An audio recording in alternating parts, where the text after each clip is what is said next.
আপনি কখনো ভেবেছেন কি পৃথিবীর সবচেয়ে বিপজ্জনক প্রাণী কোনটি?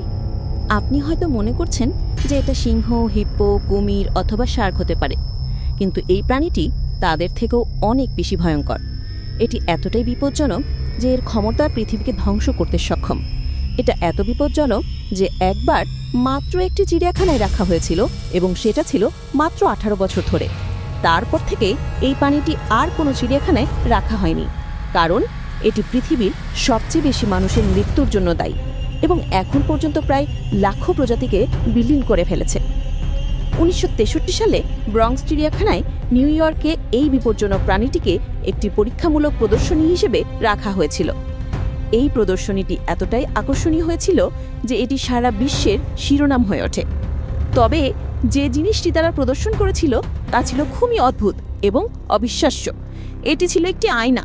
হ্যাঁ, একটি আয়না। এটি এমন একটি সাধারণ বস্তু যা আমরা প্রতিদিনই ব্যবহার করি, কিন্তু সেই প্রদর্শনীতে রাখা আয়নাটি ছিল এক বিশেষ উদ্দেশ্য। এই প্রদর্শনীর মাধ্যমে যে বিষয়টি উন্মোচিত হয়েছিল তা ছিল এক ভয়ানক সতর্কতা। এটি ছিল সে প্রাণীটির প্রতীক যা আমাদের জীবন ও পরিবেশের উপর এক ভীষণ প্রভাব ফেলেছিল।